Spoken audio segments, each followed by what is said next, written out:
మహాపరిశుద్ధుడు, మహాగణుడు, గడచిన పునరుద్ధాన దినం నుండి ఈ పునరుద్ధాన దినం వరకు మన కాచి కాపాడి ఆదరించి పోషించి నడిపించిన మన ప్రభు అయినటువంటి యేసుక్రీస్తు వారి ఘనమైన నామమునకు మహిమ కలుగునుగాక. మన ప్రభు అయినటువంటి యేసుక్రీస్తు వారి నామములో కూడి వచ్చిన మీ అందరికీ నా తరఫున, మా కుటుంబం తరఫున ప్రత్యేకమైనటువంటి వందనాలు తెలియజేస్తున్నాను. Praise the Lord. Hallelujah, hallelujah. Vijay అని ఒక మంచి సింగర్ ఉన్నాడు. చక్కగా పాటలు పాడతాడు, క్రిస్టియన్ పాటలు. అయితే ఒక రోజు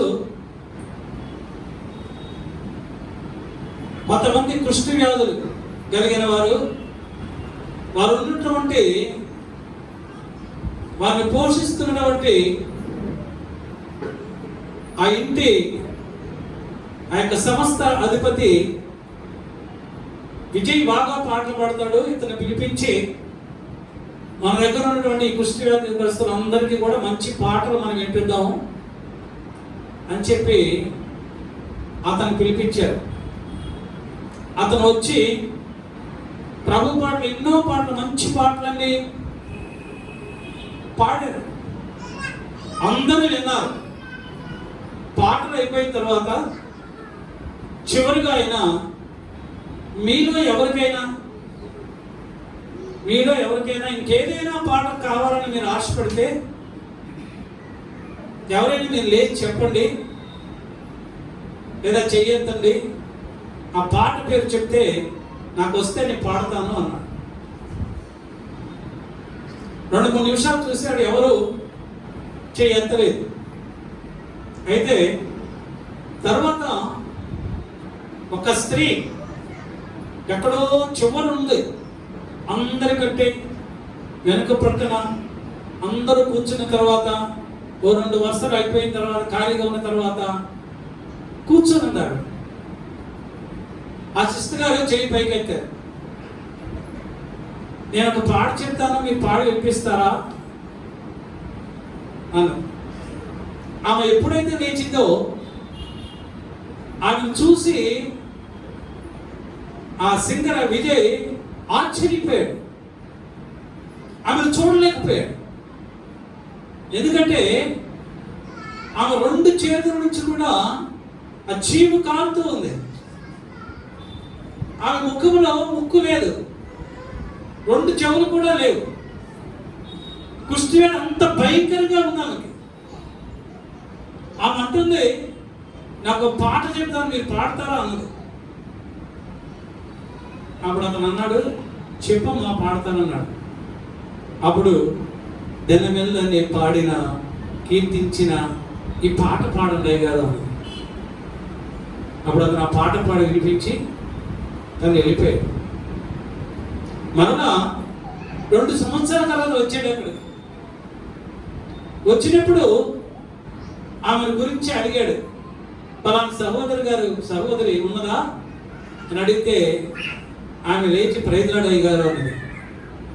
ఇప్పుడు ఆమె చేతులకి కుష్టి వ్యాధి లే. ఆమెకు ముక్కు మామూలుగానే ఉంది, చెవులు మామూలుగానే ఉన్నాయి. ఆమె ఇప్పుడు బాగానే ఉన్నది. వేస్తారా? ఎందుకంటే ఆమె ప్రభువును మాత్రమే చూసింది. నా ప్రభువు నన్ను స్వస్థపరుస్తాడు, నా బాధలో, నా కన్నీటిలో, నా వేదనలో నేను నా ప్రభువుని గురించి మాత్రమే పాడతాను.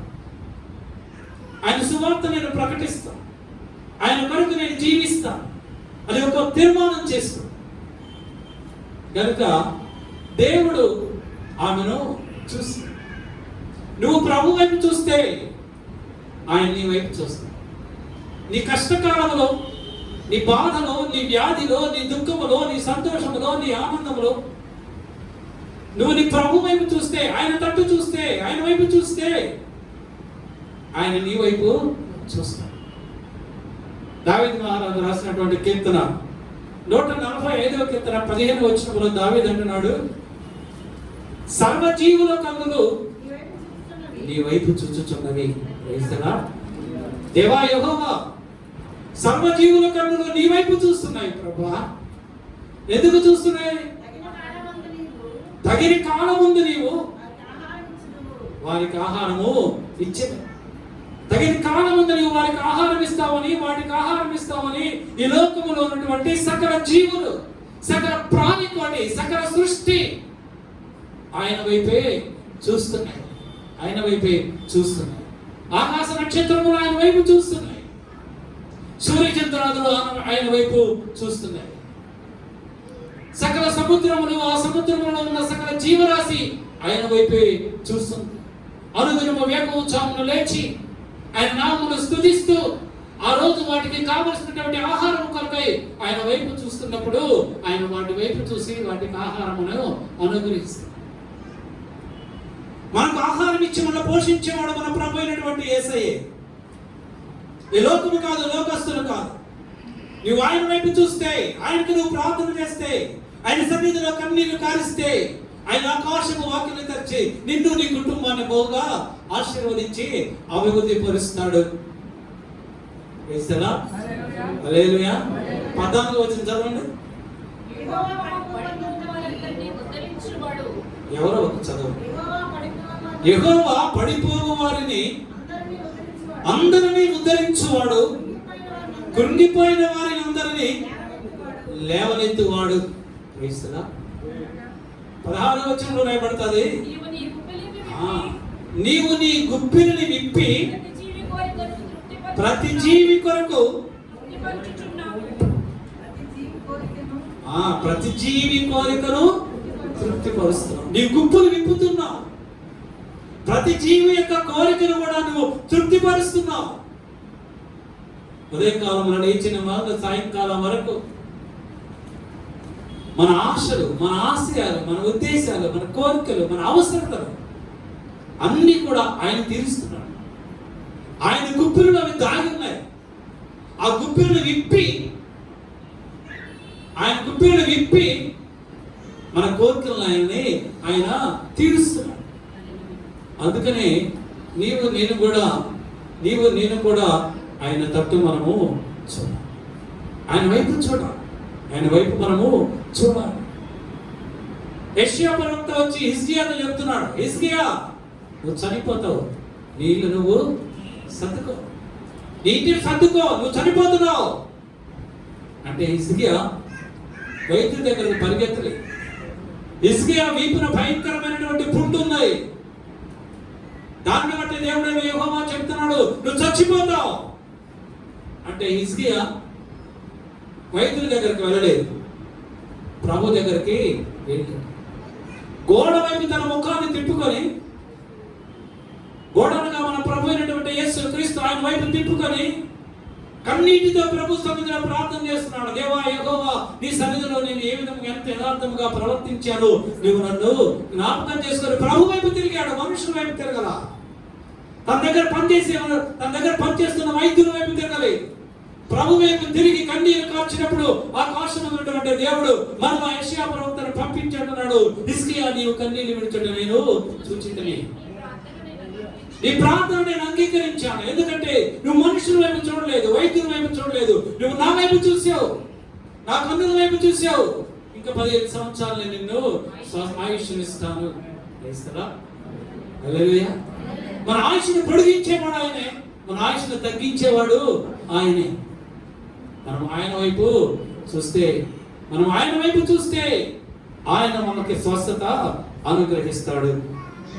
మార్క్స్ 5వ అధ్యాయం 27, 28, 29 వచనాల్లో రాయబడుతుంది. రక్తస్రావం కలిగినటువంటి ఆ స్త్రీ, అక్కడ రాయబడుతుంది, రక్తస్రావం కలిగినటువంటి ఆ స్త్రీ అనేక మంది వైద్యులను సంప్రదించి తన దగ్గర ఉన్నటువంటి సంపద అంతయు కోల్పోయి, వైద్యుల దగ్గరికి వెళ్తే నువ్వు సంపాదించుకున్నంతయు అయిపోతారు, అయినను నీకు స్వస్థత కలుగదు. ఆ సహోదరి, ఆ స్త్రీ తన దగ్గర డబ్బు ఉన్నదని, తనకు ఐశ్వర్యం ఉన్నదని, తనకు సంపద ఉన్నదని ఆమె ప్రభుని ఆశ్రయించకుండా, ప్రభు ఇందుకు సహాయం కొరకు వెళ్ళకుండా ఆమె వైద్యుల మీద ఆధారపడింది కనుక ఆ వైద్యులు ఆమె దగ్గర ఉన్న సంపదంతా కూడా తినివేశారు, కానీ ఆమెకు స్వస్థత కలుగలేదు. ఎప్పుడైతే స్వస్థత కలగలేదు, తను కృంగిపోతూ ఉన్నదో, మరణమునకు చేరువైపోతూ ఉన్నదో, ఆ సమయంలో ప్రభు ఆమెకి గుర్తుకొచ్చాడు. అప్పుడు అంటుంది, ఇప్పటి వరకు నేను మనుషుల మీద ఆధారపడ్డాను, ఇప్పుడు నా ప్రభువుని దగ్గరకు వెళ్ళి ఆయన వస్త్రపు చెంగు ముట్టినంత మాత్రమే నాకు స్వస్థత కలుగుతుంది అనేటువంటి బలమైనటువంటి దృఢమైనటువంటి విశ్వాసము కలిగినదై, తాను ఎంత నీరసముగా ఉన్నప్పటికీ బలము తెచ్చుకొని యెహోవాను ఆశ్రయించే వారు పక్షిరాజు వలె నూతనమైనటువంటి బలము పొందుకుంటారు. ఎప్పుడైతే ప్రభు దగ్గరికి వెళ్ళాలనుకున్నదో, ఆమె ఎంత బలహీనముగా ఉన్నప్పటికీ ఆ నామములో ఉన్నటువంటి, యేసు నామములో ఉన్నటువంటి శక్తి చేత బలము పుంజుకున్నదై ప్రభు దగ్గరకు పరుగున వెళ్ళి జన సమూహములో నుండి ప్రభు దగ్గరికి వెళ్ళి ఆయన వస్త్రపు చెంగును ముట్టుకున్నది. ముట్టుకున్న వెంటనే ఆమె రక్తస్రావం కట్టినది. ఆమె అద్భుతమైన స్వస్థత ఆమెకు కలిగింది. ప్రభు వైపు చూడాలి. మన యొక్క ప్రతి అవసరత తీర్చేది మన ప్రభు అయినటువంటి యేసుక్రీస్తే. ఆయన వైపు నువ్వు చూసినప్పుడు ఆయన మన వైపు చూస్తాడు. మన అక్కర్లు ఏమిటో ఆయన చూస్తాడు, మన అవసరాలు ఏమిటో ఆయన చూస్తాడు, మన ఇబ్బందులు ఏమిటో ఆయన చూస్తాడు. మనకి ఏమి కావాలో ఆయన చూసి వాటన్నిటినీ మనకి అనుగ్రహిస్తాడు. హల్లెలూయా, హల్లెలూయా. పేతురు ప్రభు వైపు చూస్తున్నాడు. పేతురు ప్రభు వైపు చూసి కేక వేస్తున్నాడు, ప్రభువా ప్రభువా, నేను మునిగిపోతున్నానయ్యా, నేను మీ సముద్రంలో మునిగిపోతున్నాను, నన్ను రక్షించు అని ప్రభు వైపు చూశాడు. అప్పటి వరకు గాలి వైపు చూశాడు, మునిగిపోతున్నాడు. మునిగిపోయేటప్పుడు, ప్రాణాపాయములో ఉన్నప్పుడు, మరణావస్థలో ఉన్నప్పుడు ప్రభు వైపు చూసి, ప్రభువా నేను మునిగిపోతున్నాను, నన్ను రక్షించు, నన్ను కాపాడున్నప్పుడు ప్రభు అంటున్నాడు, ఆయన హస్తమును చాపి మునిగిపోతున్న పేతురుని పైకి లేపాడు. యెషయా 59:1 రాయబడుతుంది, రక్షింపనేరకైనడుకు ఆయన హస్తము గురుచు కాలేదు. రక్షింపనేరకైనడుకు ఆయన హస్తము గురుచు కాలేదు. నీవు మునిగిపోతూ ఉన్నప్పుడు, నీ కుటుంబం మునిగిపోతూ ఉన్నప్పుడు, నీ కుటుంబం అప్పులు పోలైపోతూ ఉన్నప్పుడు, ఆర్థిక సమస్యలతో కృంగిపోతూ ఉన్నప్పుడు, ఇక మరణమే శరణ్యం అనుకున్నప్పుడు, ఆత్మహత్య చేసుకోవాలని అనుకున్నప్పుడు ఆత్మహత్య చేసుకోవాలి. ఆయన వైపు నుంచి, ఆయన వైపు నువ్వు చూడు. ఆయన నిన్ను నీకున్నటువంటి కష్టములో నుంచి ఆయన నిన్ను విడుదల చేస్తాడు. ఆ కష్టకాలాన్ని నీ ఎదురుని తీసివేస్తాడు. దుఃఖముతో వేదనతో ఉన్న నీ కుటుంబాన్ని, నీ కన్నీటిని నేను తుడిచివేసి ఆనంద భాష్పాలు చేయటువంటి దేవుడు మన ప్రభు అయినటువంటి యేసు క్రీస్తు. హల్లెలూయా, హల్లెలూయా. మనమైతే ఆయన తట్టు తిరగాలి, ఆయన తట్టు తిరగాలి. హోషేయ గ్రంథం 12:6 రాయబడుతుంది, కాబట్టి నీవు దేవుని తట్టు తిరుగు. నువ్వు ఆయన తట్టు తిరిగితే ఆయన యొక్క ప్రతి అవసరత కూడా తీరుస్తాడు. దావీదు మహారాజు రాసినటువంటి కీర్తన 123వ కీర్తన 1వ వచనం చదవండి. 1-2 వచనాలు. ఆకాశమందు ఆసీనుడైన వాడా, నీ తట్టు నా కన్నులు ఎత్తుచున్నాను. దాసుల కన్నులు తమ యజమానుని చేతి తట్టు, దాసి కన్నులు తన యజమానురాలి చేతి తట్టును చూచునట్లు మన దేవుడైన యెహోవా మనలను కరుణించు వరకు మన కన్నులు ఆయన తట్టు చూచుచున్నవి. మన కన్నులు ఎవరి తట్టు చూస్తున్నాయి? ఆయన తట్టు చూచుచున్నాయి. ఎలాగా అంటే, దాసుని యొక్క కన్నులు తన యజమానుని చేతి తట్టు చూచినట్లు, దాసురాలు యొక్క కన్నులు తన యజమానురాలు యొక్క చేతి తట్టు చూచినట్లు మనము మన దేవుడైనటువంటి యేసయ్య వైపు మనము చూడాలి, ఆయన తట్టు చూడాలి. దాసుడు తన యొక్క ప్రతి అవసరత కొరకు, ప్రతి ఇబ్బంది కొరకు తన యజమానుని దగ్గరకు వెళ్ళి చేయి చేస్తాడు. అయ్యా, నాకు ఈ బాధ కలిగింది, నాకు సహాయం చేయి. అయ్యా, నా కుటుంబంలో నాకు ఈ అవసరత ఉన్నది, నాకు సహాయం చేయి అని దాసుడు యజమానుని తన యొక్క ప్రతి అవసరత కొరకు కూడా యజమానుని చెయ్యి వైపు చూస్తాడు. అలానే దాసురాలు కూడా తన యజమానురాల చేతి వైపు చూస్తూ ఉంటది, తనకు కావలసినటువంటి సహాయము కొరకు. దాసురమైన మనము, దాసురాలమైన మనము మన సహాయము కొరకు మనము ఎవరి వైపు చూడాలా? ఎవరి వైపు చూడాలా? మన ప్రభు అయినటువంటి యేసుక్రీస్తు వారి వైపు మనము చూడాలి. అప్పుడు ఆయన మన వైపు చూస్తాడు. Praise the Lord. Hallelujah, hallelujah. దావీదు మహారాజు రాసినటువంటి కీర్తన 34:34 వారు ఆయన తట్టు చూడగా వారికి వెలుగు కలిగెను, వారి ముఖములు ఎన్నడూను లజ్జింపకపోవును. Praise the Lord. వారు ఆయన తట్టు చూడగా వారికి వెలుగు కలిగెను. ఎవరైతే ఆయన తట్టు చూస్తారో వారి జీవితాలలో వెలుగు కలుగుతారు. వారి కుటుంబాలలో ఉన్న చీకటి అంతా పోతారు. ఎక్కడ వెలుగు ఉంటుందో అక్కడ చీకటి ఉండదు. ఎక్కడ ప్రభు ఉంటాడో అక్కడ చీకటి ఉండదు. ఏ కుటుంబంలో అయితే యేసయ్య ఉంటాడో ఆ కుటుంబంలో చీకటి ఉండదు, అపరిశుద్ధత ఉండదు. ఆ కుటుంబంలో పరిశుద్ధత ఉంటుంది, ఆ కుటుంబంలో సంతోషం ఉంటుంది, ఆ కుటుంబంలో ఆనందం ఉంటుంది. యేసు ప్రభు లేని కుటుంబం వెలుగు లేని కుటుంబం. యేసు ప్రభు ఉన్న కుటుంబము వెలుగున్న కుటుంబం.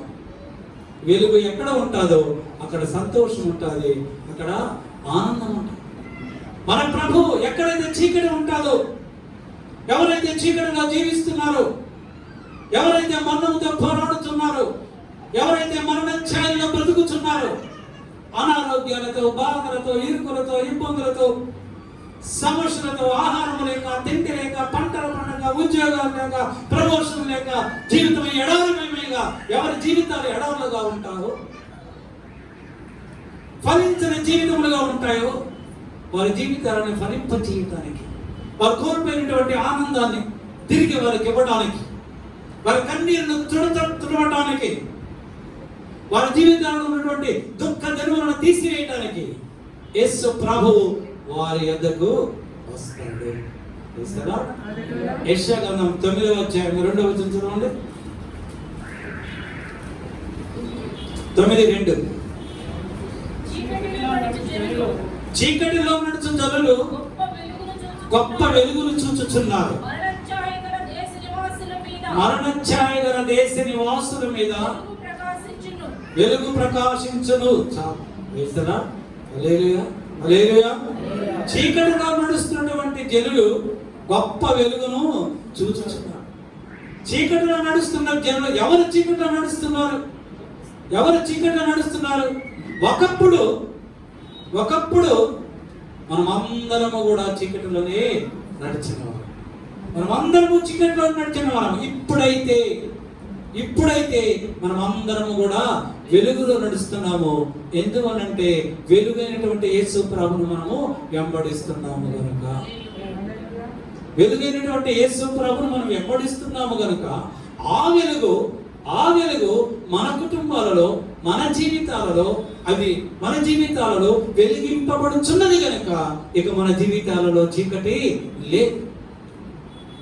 ఇప్పుడు మన కుటుంబాలలో చీకటి లేదు, మన కుటుంబాలలో ఇప్పుడు వెలుగు ఉన్నది. ఎందుకనగా వెలుగైనటువంటి యేసు క్రీస్తు వారు మన జీవితాలలో, మన కుటుంబాలలో ఉన్నారు కనుక. హల్లెలూయా, హల్లెలూయా. నిర్గమకాండం 17వ అధ్యాయం, నిర్గమకాండం 17వ అధ్యాయము 11-12 వచనాల్లో రాయబడుతుంది. మోషే తన చెయ్యి పైకెత్తినప్పుడు ఇశ్రాయేలీయులు గెలిచిరి. మోషే తన చెయ్యి దింపినప్పుడు అమాలేకీయులు గెలిచిరి. మోషే చేతులు గొరువెక్కగా వారు ఒక రాయి తీసుకుని వచ్చి అతడు దాని మీద కూర్చుండుటకై దానిని వేసిరి. అహరోను హూరును ఒకరు ఈ పక్కను ఒకరు ఆ పక్కను అతని చేతులను ఆనుకొనగా అతని చేతులు సూర్యుడు అస్తమించు వరకు నిలకడగా ఉండేది. అట్లు యెహోషువ కత్తివాతము చేత అమాలేకులందరినీ చంపివేశాడు. అమాలేకీయులందరి మీద ఇశ్రాయేలీయులకి గొప్ప విజయం వచ్చింది. ఎప్పుడు వచ్చింది?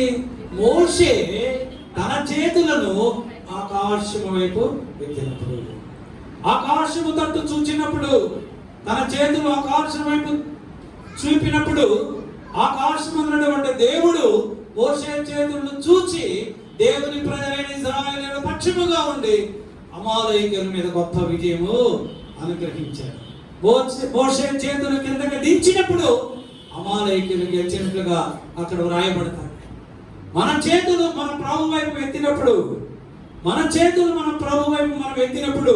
మనకు అన్ని విషయాలలో కూడా మనకి జయం కలుగుతుంది. ఒకవేళ నువ్వు నీ చేతులని ఆయన వైపు ఎత్తకుండా ఒక్కొక్కసారి మన సొంత ఆలోచనల చేత, మనకున్నటువంటి సంపద చేత మనము గర్వించిన వారమై భూమి వైపు చూపినప్పుడు, చేతుల కిందకి పెట్టినప్పుడు అపవాది మన మీద రాజ్యం చేస్తాడు. జాగ్రత్త. పగలైన రాత్రైన అనుదినము అనుక్షణము మన చేతులు ఆయన వైపు మాత్రమే ఉండాలి, కానీ చేతులు కిందకి దించి ఉండకూడదు. అపవాది వైపు ఉండకూడదు. నువ్వు చేతులు కిందకి దించావా అపవాది నీ ఎందుకు వస్తాడు. ఎప్పుడైతే నీవు చేతులు ఆకాశము తట్టు ఎత్తుతావో, ఆకాశము నా సింహాసనము, భూమి నా పాదపీఠం అన్నాడు. సింహాసనాసీనుడైనటువంటి యేసు ప్రభు వైపు నీ చేతులు ఎత్తినప్పుడు ఆయన నిన్ను చూస్తున్నాడు, నీ చేతులను చూస్తున్నాడు, నీ అవసరం చూస్తున్నాడు, నీ ఇబ్బంది చూస్తున్నాడు, నీకేమి కావాలో చూస్తున్నాడు. నువ్వు అడిగినవన్నీ ఆయన నీకు అనుగ్రహిస్తాడు. వేస్తారా? అయితే హోషేయ ప్రవక్త అంటున్నాడు 11వ అధ్యాయం, హోషేయ గ్రంథం 11వ అధ్యాయము 7వ వచనం, దానియేలు గ్రంథం తర్వాత ఉంటుంది 11:7. నన్ను విసర్జించవలనని నా జనులు తీర్మానము చేసుకొని ఉన్నారు. మహోన్నతిని తట్టు చూడవలనని ప్రవక్తలు పిలిచినను చూచుటకు ఎవడను యత్నము చేయలేదు. చాలు. ప్రైజలా. నన్ను విసర్జించవలనని జనులు తీర్మానము చేసుకున్నారు. మహోన్నతిని తట్టు చూడవాలని ప్రవక్తను ఎన్నిసార్లు చెప్పినా కూడా నా వైపు వాళ్ళు చూడటం లేదు, నా వైపు చూడటం లేదు. నా ప్రజలు నా వైపు చూడటం లేదు, నా మాట వినడం లేదు, నాకు ప్రార్థన చేయడం లేదు. ప్రవక్తలు వచ్చి చెబుతూ ఉన్నారు, అయినప్పటికీ వారు మనసు వారు మార్చుకొనటం లేదు. ఇర్మియా గ్రంథం 7వ అధ్యాయం 13వ వచనం చదవండి. ఇర్మియా గ్రంథం 7వ అధ్యాయం 13వ వచనం. నేను మీతో మాట్లాడినను మీరు వినకపోయిరి. నేను మీతో మాట్లాడాను అనేక సార్లు.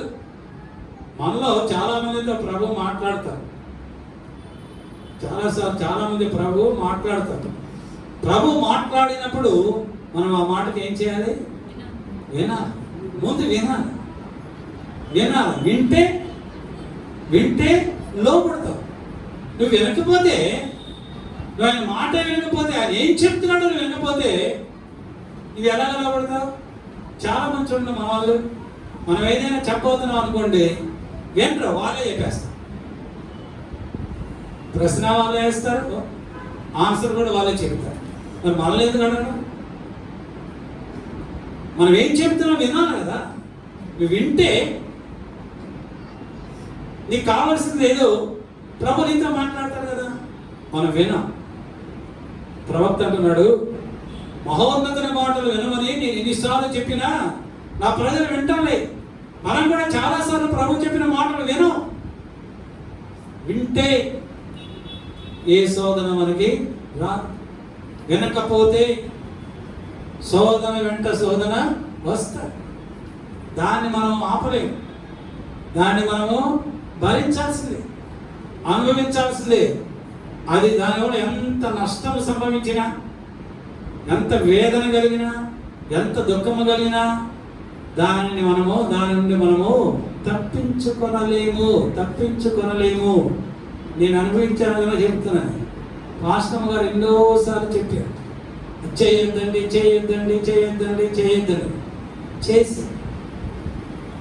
చేసాం. మనం చాలా మంది అంతే, భర్త భార్య గౌరవం ఉండదు. నువ్వు చెప్పేదేంటి, నువ్వు చెప్పడం నేను వింటావా? నాకంటే తెలియదు నువ్వు, నేను పెద్ద ఉద్యోగం చేస్తున్నాను, పెద్ద వ్యాపారం చేస్తున్నాను, నాకు పెద్ద వాళ్ళందరూ తెలుసు, అందరూ నా దగ్గర సలహా తీసుకుంటారు, నువ్వు నా సలహా చెప్తావేంటి అనే భర్త లేరా? ఉన్నారు కదా, చాలామంది ఉన్నారు. కానీ ఎవరైతే ఆ భార్య చెప్పిన సలహా పాటిస్తారో, వాళ్ళ మాట వింటారో, దేవుడు ఆ కుటుంబాన్ని ఆశీర్వదిస్తాడు. Praise the Lord. నేను వినకపోవడం వలన ఎన్నో కోట్ల ఆస్తి మొత్తం పోగొట్టుకొని చివరికి ప్లాట్ఫామ్ మీదకి వస్తుంది, రోడ్డు మీదకి వస్తుంది. వింటే పరిస్థితి ఇంకోలాగా ఉండేది. దేవుని యంత్రంలో ఎన్నో ఆశీర్వాదాలు వచ్చాయి. కానీ వెనకపోవడం వలన మొత్తాన్ని పోగొట్టుకొని మరలా జీరో నుంచి మళ్ళా స్టార్ట్ చేస్తే, ప్రభు సన్నిధిలో పాపములను ఒప్పుకొని, అతిక్రమాలను ఒప్పుకొని, కన్నీటితో ఎన్నో రోజులు ఉపవాసం ఉండి ప్రార్థన చేసినప్పుడు మన దేవుడు కనికరము కలిగిన దేవుడు కనుక దావీదు ఏమన్నాడు ఇందాక 123వ కీర్తన 1-2 వచనాల్లో, ఆయన యెహోవా కరుణించు వరకు ఆయన తట్టు మనము, ఆయన మన కనికరించే వరకు, మన పాపములను క్షమించే వరకు, మన అతిక్రమలను క్షమించే వరకు ఆయన తట్టు మనము చూసి ప్రార్థన చేయాలా. అప్పుడు ఆయన మనల్ని కరుణించి తిరిగి మనల్ని ఆశీర్వదిస్తాడు. కనుక ఆయన మాట మనము వినాలి. 22వ అధ్యాయం 20వ గ్రంథం 21వ వచనంలో ఇర్మీయా అంటున్నాడు, నా మాటలు వినకపోవుట నీ బాల్యము నుండి నీకు వాడుక. ప్రభు మాట్లాడుతున్నారు, నా మాటలు వినకపోవటయే బాల్యము నుండి నీకు వాడుక. మనకు అలవాటు అయిపోయింది ప్రభు మాటలు వినకపోవటం, ప్రభు మాటలు నిర్లక్ష్యము చేస్తే జాగ్రత్త సుమా. దేవునికి కోపం వస్తే మనము తట్టుకొనలేము. కనుక ఆయన మాట మనము వినాలి, విని మాట ప్రకారం మనము జీవించాలి. ఇజ్రాయేలీలు మోషే ఐగుప్తు దేశంలో నుండి కనాను దేశంలోకి వారిని తోడుకొని వెళ్ళేటప్పుడు ఇజ్రాయేలీలు దేవుడైనటువంటి యెహోవా మీద గొనుక్కున్నారు. ఎందుకు? మాకు కావలసినటువంటి ఆహారం నువ్వు ఇవ్వలేదు, ఈ మన్నా అంటావు, ఇది రుచి లేదు, పచి లేదు, ఇది సప్పగా ఉంటుంది, ఎన్నిసార్లు తింటాము, ఎన్ని రోజులు తినాలి, ఇది మాకు మాంసం కావాలా, మాకు చేపలు కావాలా, మాకు అది కావాలా, మాకు ఇది కావాలని గొంతెమ్మ కోరికలన్నీ కోరితే దేవునికి ఏమొచ్చింది? కోపం వచ్చి ఆయన ఏం చేశాడంటే ఆకాశం నుండి సర్పముల వర్షం కురిపించేసి, పాములు ఎక్కడ చూసినా పాములు, గుట్టలుగా పాములు ఉన్నాయి, అవన్నీ కలుస్తున్నాయి. వాళ్ళందరూ ఇజ్రాయేలీలందరూ కూడా చచ్చిపోతారు, పాముల కాటుకి చచ్చిపోతున్నారు. వాళ్ళందరూ అప్పుడు మోషే దగ్గరికి వచ్చి ముందే ప్రభు చెప్పినట్టు వినొచ్చుగా, ఆయన ఇచ్చిన ఆహారాన్ని తృప్తిగా భోజనం చేయొచ్చుగా. ప్రభు నన్ను మనని ప్రేమించి ఆయన మనకి ఇస్తున్నటువంటి ఆహారాన్ని అది భోజనం చేస్తూ ప్రభుకు స్తోత్రం చెప్పి, ప్రభువా నేటికి ఈ దినానికి ఈ మంచి ఆహారం మాకు ఇచ్చాడు, ఇది లేకుండా ఎంతో మంది ఆకలితో అలమటిస్తున్నారు అని నువ్వు స్తోత్రం చెప్పి నువ్వు భుజిస్తే ఆ భోజనాన్ని దేవుడు, ఆ భోజనం బట్టి నీకు ఎంతో శక్తిని, బలాన్ని ఇస్తాడు, జీవాన్ని ఇస్తాడు, ఆయుష్ని ఇస్తాడు, శక్తిని ఇస్తాడు, బలాన్ని ఇస్తాడు. అలా కాకుండా నువ్వేదో నాకు అది ఇచ్చావు ఇది ఇచ్చావు ఈ భోజనమేనా ఇదేనా, నేను ఆ హోటల్కి వెళ్ళాలి ఈ హోటల్కి వెళ్ళాలా, స్టార్ హోటల్లో భోంచేయాలి, వాళ్ళందరూ అలా భోంచేస్తున్నారు ఇలా భోంచేస్తున్నారు. ఆ పేరు చెప్తామంటే మీకు ఒక మంచి హోటల్ పేరు కూడా నాకు గుర్తు రావట్లేదు. వైజాగ్లో చాలా పెద్ద పెద్ద హోటల్స్ ఉన్నాయి, చాలా మంది వెళ్తారు. ఒక పాస్టర్ గారు నన్ను హోటల్ తీసుకెళ్ళారు. నేను నాన్న బ్రదర్ నేను ఇంటికి వెళ్ళిపోతానంటే లేదు మీరు రావాల్సిందే అన్న. తీసుకెళ్ళారు. ఆ హోటల్ పేరే నాకు తెలియదు, ఇప్పటికీ నాకు గుర్తురాడు. లోపలికి ఎంత తీసుకెళ్తుంటే అక్కడ గేట్ దగ్గర ఉంటారు, ఎంట్రన్స్లో ఉంటారు. వాళ్ళు నమస్కారం చెప్తున్నారు ఆ పాస్టర్ గారు. లోపలికి వెళ్ళి కూర్చున్న తర్వాత ఈ స్టీవర్స్ వడ్డించే వాళ్ళు ఉంటారు కదా, స్టీవర్స్ వాళ్ళు వచ్చి ఈ పాస్టర్ గారికి నమస్కారం చెప్తున్నారు. నేను ఏంటి వీళ్ళందరూ నీకు నమస్కారం చెప్తున్నారు,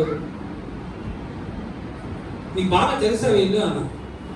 ఆ పాస్టర్ గారు అంటారు, అయ్యారు ఆదివారం గమనించండి, ఆదివారం సాయంత్రం, ఇంకా ఆదివారం మీరు కానుకలు వేస్తారు కదా, అందుకని ఆదివారం సాయంత్రం ఫ్యామిలీతో కలిసి ప్రతి ఆదివారము కూడా ఇటువంటి హోటల్స్, అంటే ఇప్పుడు ఏ హోటల్కి అయితే నేను తీసుకెళ్ళి అటువంటి హోటల్స్ వైజాగ్లో ఉన్న హోటల్స్ అన్నిటికీ కూడా ఒక్కొక్కసారి ఒక్కొక్క హోటల్కి వెళ్తామయ్య గారు.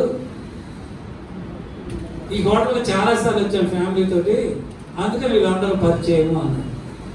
తెలుసా ప్రభువు ఈ సంఘ విశ్వాసాన్ని ప్రేరేపించి నీ పరిచయాన్ని ప్రేమించి పరిచయం చేయమని వారు ఎంతో కష్టపడి సంపాదించుకున్నటువంటి ఆ డబ్బులో ప్రభుని ప్రేమించి మనపూర్వకమైనటువంటి కానుకలు ప్రభు పరిచయానికి సమర్పించుకుంటే నువ్వు నీ భార్య నీ పిల్లలు వెళ్ళి హోటల్ స్టార్ హోటల్స్ భోజనం చేస్తారా? ప్రభు అనేది ఏం చెప్తా సమాధానం? నువ్వు ప్రభు నిన్ను అడిగితే నువ్వు ఏంటి సమాధానం చెప్తావు? ప్రభు ఎలాగ నిన్ను ఆశీర్వదిస్తాడు, నీ సంఘాన్ని ఆశీర్వదిస్తాడు, నీ బిడ్డను ఆశీర్వదిస్తాడు. ఆశీర్వదిస్తాడా? చెప్పండి. ఆశీర్వదించి ఆయన మనకు ఏదిస్తే, మన ప్రేమించి ఏదిస్తే దానిలోనే మనము తృప్తి పడతాం. అదే మనకి ఆరోగ్యాన్ని ఆయుష్నిస్తుంది. అవన్నీ ఆరోగ్యాన్ని ఆయుష్ అవి ఎప్పుడో వారం రోజులు 10 రోజులు ఫ్రిడ్జ్లో పెట్టేసి అప్పుడప్పుడు వేడి చేసి గోరంలో పెట్టి నా దగ్గర పెడతారు. ఇంతకుముందు మా గురువు గారు ఒక ఆయన ఉన్నారు, చాలా పెద్ద పాస్టర్ వైజాగ్లో, డేవిడ్ రాజు గారు. మన హోటల్కి వెళ్దామన్నా, నాకు ఆ పేరు తెలియదు, తీసుకెళ్ళారు కారులో. హోటల్కి వెళ్ళిన తర్వాత ఇడ్లీ ఆర్డర్ ఇచ్చారు, బ్రేక్ఫాస్ట్. అది ఇడ్లీ తెచ్చిపెట్టాడు, పొగ వస్తుంది అందులో నుంచి. అది దాన్ని తిందామని ముక్కలా తుంచితే అది అప్పుడు 4 రోజులైనా ఎవరు ఇడ్లీ అయిపోలేదేమో, 4 రోజులు ఫ్రిడ్జ్లోనే పెట్టాడు. మేము వెళ్ళగానే తెచ్చి ఇచ్చాడు. అసహ్యంగా ఉంది, తినలా. ఏంటయ్య గారు ఇలా తెచ్చారు మీరు, ఈ హోటల్కి ఇది బాగాలేదు, రోడ్డు పక్కన హోటల్ చాలా బాగుంటుంది, అక్కడికి ఇడ్లీ భోంచేద్దాం. దేవుడు మనకి ఇచ్చినటువంటి డబ్బు ప్రభు పరిచయ నిమిత్తం మీరు దేనికైతే ఇస్తారో దానికే ఏ సేవకుడైతే ఆయన పరిచర్య కొరకు ఖర్చు పెడతాడో ఆ సేవకుని, ఆ కుటుంబాన్ని, ఆ సంఘాన్ని, సంఘస్థుల్ని ప్రభు ఆశీర్వదిస్తాడు. ఈ ప్రజలు, దేవుని ప్రజలు ప్రభు ఇచ్చినటువంటి ఆహారము బాగాలేదని మాకు మాంసము కావాలి, చేపలు కావాలి, అవి కావాలి, ఇవి కావాలి అంటే దేవునికి కోపం వచ్చి ఆ సర్పాలను పంపించినప్పుడు అవి కాటు వేయగా అనేక మంది చనిపోతూ ఉంటే అప్పుడు మోషే దగ్గరకు వచ్చారు, అయ్యో మేము చచ్చిపోతున్నాం.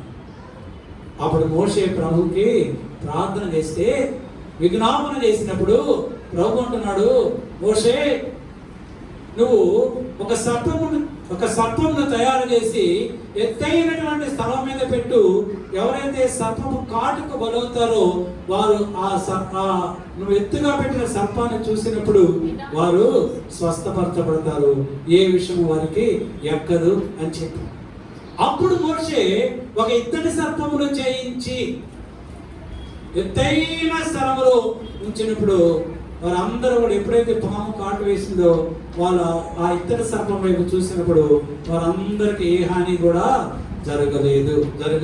సంఖ్యాకాండం 21వ అధ్యాయం 8-9 వచనాల్లో ఉంటుంది, ఆ 10 వచనాల్లో ఉంటుంది. మీరు తర్వాత చదువు.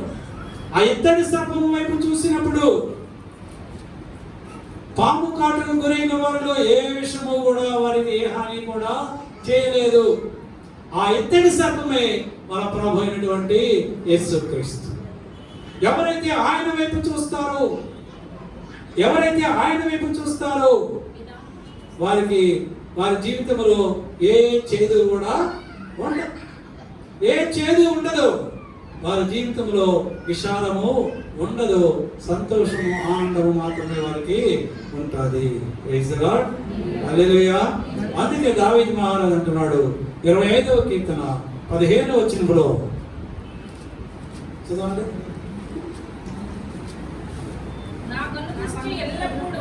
నా కనుదృష్టి ఎల్లప్పుడూ యెహోవా వైపునకే తిరిగి ఉన్నది. ప్రైజ్ ది లార్డ్, హల్లెలూయా. మన కనుదృష్టి దావీదు చెప్పినట్లుగా ఆయన వైపు మాత్రమే మన కనుదృష్టి ఉంటే దేవుడు దావీదును ఆశీర్వదించినట్లు నిన్ను నన్ను మనందరిని కూడా ఆశీర్వదిస్తాడు. Praise the Lord. సిలువలో ఇద్దరు దొంగలు వేలాడదీయబడ్డారు. యేసు ప్రభు కుడి వైపున ఒకరు, ఎడమ వైపున ఒక దొంగ అన్నాడు. మొదటి దొంగ అన్నాడు, నువ్వు ఎన్నో పాపం చేశావు, నిన్ను రక్షించుకో, మమ్మల్ని కూడా రక్షించు అన్నాడు. ప్రభువును దూషించాడు. రెండవ దొంగ అన్నాడు, మొదటి దొంగను గద్దించి బైబిల్ రాయబడుతుంది, లోకాసువార్త 23వ అధ్యాయం 42-43 వచనంలో రాయబడుతుంది. రెండవ దొంగ ఆయన వైపు చూచి, ఎవరి వైపు చూశాడు? ప్రభు వైపు చూశాడు. రెండవ దొంగ ప్రభు వైపు చూసి ప్రభుతో అంటున్నాడు, యేసు నీ రాజ్యములో నన్ను జ్ఞాపకం చేసుకో. ఆ మొదటి దొంగ వైపు చూసి అనలేదు. మొదటి దొంగ వైపు చూసి ప్రభుతో మాట్లాడలేదు. ఆయన వైపు చూసి ఎవరి వైపు చూస్తే నా పాపములు క్షమించబడతాయో, ఎవరి వైపు చూస్తే నా దోషములు క్షమించబడతాయో, నేను చేసినటువంటి పాపములు, హత్యలు, దోషములు ఎవరి వైపు అయితే చూస్తే క్షమించబడతాయో ఆయనను క్షమించి ఆయన రాజ్యంలో నన్ను చేర్చుకుంటాడనేటువంటి విశ్వాసము కలిగిన వాడై రెండవ దొంగ ప్రభుతో అంటున్నాడు, యేసు నీ రాజ్యంలో నన్ను నువ్వు జ్ఞాపకం చేసుకోమన్నప్పుడు ప్రభు అంటున్నాడు, ఇదిగో ఇప్పుడే నీవు నాతో కూడా పరదేశంలో ఉంటావు. ఎప్పుడైనా తర్వాత కాదు, ఇప్పుడే నాతో పాటే నువ్వు పరదేశంలో నువ్వు ఉంటావు. ఆయన వైపు చూస్తే ఆయనతో మనం ఉంటాం. లోకం వైపు చూస్తే లోకంతో మనము ఉంటాం. ఆయనతో ఉండటం మనకి మంచిది కనుక మనము ఆయన వైపు మనము చూడాలి. అందుకే అపోస్తలుడు పౌలు అంటున్నాడు చివరిగా హెబ్రీయులకు రాసినటువంటి పత్రిక 12వ అధ్యాయం 1-2 వచనాలు చదివి ముగించుకో. ఇంత గొప్ప సాక్షి సమూహము మేఘము వలె మనల్ని ఆవరించి ఉన్నందున మనము కూడా ప్రతి భారమును సులువుగా చిక్కులు పెట్టు పాపమును విడిచిపెట్టి విశ్వాసమునకు కర్తయు దాని కొనసాగించువాడునైనా యేసు వైపు చూచుచు మన ఎదుట ఉంచబడిన పందెమును ఓపికతో పరిగెత్తుదము. మన ఎదుట ఉంచబడిన పందెములు ఓపికతో పరిగెత్తాలి. మన ఎదుట ఉంచబడిన పందెం ఏంటది? మనందరి ఎదుట ఉంచబడిన పందెము ఏదంటే ఆయన రాజ్యములో, ఆయన సముఖములో మనం అందరము ఉండాలి. ఆ గురి ఎందుకు మనం పరిగెత్తాలి? మన గురి అదే, మన ఆశయం అదే, మన టార్గెట్ అదే. ఆ గురి ఎందుకు మనం పరిగెత్తాలి అంటే విశ్వాసమునకు కర్తయు దాన్ని కొనసాగించువాడైన యేసు వైపు చూచుచు, ఆయన వైపు చూస్తూ నువ్వు పరిగెత్తినంత కాలము కూడా, ఆయన వైపు చూస్తూ నువ్వు పరిగెత్తినంత కాలము కూడా, మన జీవితంలో కొనసాగించినంత కాలము కూడా ఏ బలహీనతలు మనకి రావు, ఏ అడ్డంకులు మనకు రావు, ఏ బాధలు మనం ఆవరించావు. ఎప్పుడైతే ఆయన వైపు చూడకుండా గాలిని చూస్తావో నువ్వు మునిగిపోతావు. పేతురు ప్రభు వైపు చూసినంత సేపు కూడా సముద్రం మీద చక్కగా నడుస్తూనే ఉన్నాడు. ఎప్పుడైతే లోకం అనేటువంటి గాలి వైపు చూశాడో, పొగడ్తలు అనేటువంటి గాలి వైపు చూశాడో, డబ్బు అనేటువంటి గాలి వైపు చూశాడో, అహంకారము, గర్వము, అసూయ, ద్వేషములు అనేటువంటి గాలి వైపు చూశాడు. ఇప్పుడు పేతురు సముద్రంలో మునిగిపోసాడు. మరణ భయం పట్టుకున్న పేతురు ఎప్పుడైనా మునిగిపోసాగాడో అప్పుడు ప్రభువుకి కేకలు వేస్తున్నాడు, ప్రభువా నన్ను రక్షించు అని. మధ్యాహ్న సమయంలో ప్రభు మనతో మాట్లాడుతున్నాడు. ఒకవేళ మనలో ఎవరైనా ప్రభు వైపు చూస్తూ పర్వాలేదు లేని గాలి వైపు చూడాలనుకుంటే సంగమా నువ్వు మునిగిపోతావు, జాగ్రత్త. కనుక లోకం వైపు చూడకు, గాలి వైపు చూడకు, ప్రభు వైపు మాత్రమే చూస్తే గురి ఎద్దకు నువ్వు వెళ్తావు, ఆయన ఎద్దకు నేను వెళ్తావు. అక్కడ మనందరం కూడా కలుసుకుంటాం. ప్రభు సన్నిధిలో, ప్రభు సముఖంలో ఆయన నామమును స్తుతిస్తూ కనపరుస్తూ ఉంటాము. కనుక ఆయన వైపు మాత్రమే మనము చూద్దాం. ఎవరైతే ఆయన వైపు చూస్తారో యెషయా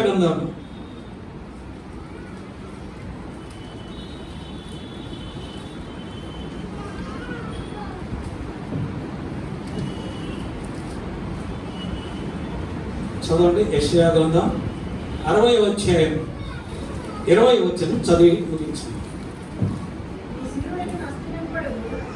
నీ సూర్యుడికను అస్తమింపడు, నీ చంద్రుడు క్షీణింపడు, యెహోవాయే నీకు నిత్య వెలుగుగా ఉండును, నీ దుఃఖ దినములు సమాప్తములగును. మనం ఆయన వైపు చూచినప్పుడు, ఆయన వైపు మనము చూచినప్పుడు ఆయన మన వైపు చూస్తాడు. మన సూర్యుడిగా అస్తమించడు. ఎవరు మన సూర్యుడు? మన ప్రభు అయినటువంటి యేసుక్రీస్తు. ఆయనే నీతి సూర్యుడై ఆయన మన జీవితాలలో నిత్యం ఒక వెలుగుగా ఉంటాడు. మన దుఃఖ దినములు సమాప్తమవుతాయి. నిత్యము సంతోషము సమాధానములతో మనము ఉంటాము. అటువంటి సమాధాన సంతోషములు మనందరము కలిగి ఉండాలి అంటే ఆయన వైపు మనము చూడాలి. ఆయన వైపే మనము చూద్దాం. అటువంటి ప్రార్థన ప్రభు మీ అందరికీ అనుగ్రహించుగాక. ఈ వాక్యం ద్వారా ప్రభు మనల్ని ఆశీర్వదించుగాక. ఆమేన్. త్వరగా వచ్చండి, ప్రార్థన చేస్తుంది. మహాపరిశుద్ధుడు, మహాఖండువు మా ప్రభు, మా యేసయ్య, అల్పుల అయోగ్యులమైనటువంటి మమ్మల్ని ప్రేమించి ఈ పనులు తామదనమందు ఈ దాసుని ముఖాంతం నుండి ప్రభా మేము ఎటువైపు చూడాలో, ఎటువైపు చూస్తే మేము క్షేమముగా ఉంటాము, ఎటువైపు చూస్తే మేము సమాధానముగా ఉంటాము, ఎటువైపు చూస్తే మీ నామక మహిమకరముగా ఉంటాము, ఎటువైపు చూస్తే మీరు మా జీవితాల్లో నిత్యము వెలిగేటువంటి నీతి సూర్యుడిగా ఉంటారు. మాతో మాట్లాడి మమ్మల్ని బలపరిచినందుకు మీకు స్తోత్రాలు. విన్న వాక్యములు ప్రభ మేమందరము మా హృదయములో భద్రపరుచుకొని ఆ వాక్య ప్రకారము జీవించి మా కొరకై మీరు దాచినటువంటి శ్రేష్టమైనటువంటి మేలులు ఈవులు పొందుకునేటువంటి కృప మాకు అందరికీ అనుగ్రహించి మీరే సకల ఘనత మహిమ ప్రభావములు పొందుకునమని యేసు క్రీస్తు శ్రేష్టమైనటువంటి నామమును బట్టి అడుగుతూ వేడుకులతో పొందుకొని ఉన్నాము మా పరలోకపు ప్రభు తండ్రి. ఆమేన్. మన పరమోన్నతమైనటువంటి దేవుని ప్రేమయు మన ప్రభువును రక్షకుడైన యేసుక్రీస్తు వారి యొక్క కృపా రక్షణ పరిశుద్ధాత్మ దేవుని యొక్క సహవాసము సన్నిధి కూడి వచ్చినటువంటి సంఘ బిడ్డలందరికీ, ఇంకను రాలేకపోయినటువంటి సంఘ బిడ్డలందరికీ, లోకములో ఉన్న సకల పరిశుద్ధులను వాక్యమును ప్రకటించిన దైవజనులకు వారి కుటుంబములకు యూట్యూబ్ ద్వారా వాక్యం వివరించిన వారందరికీ ఇప్పుడును ప్రభు రాకడ పర్యంతము సదాకాలము తోడైండునుగాక. Amen amen. Hallelujah hallelujah. Praise the Lord. Praise the lord.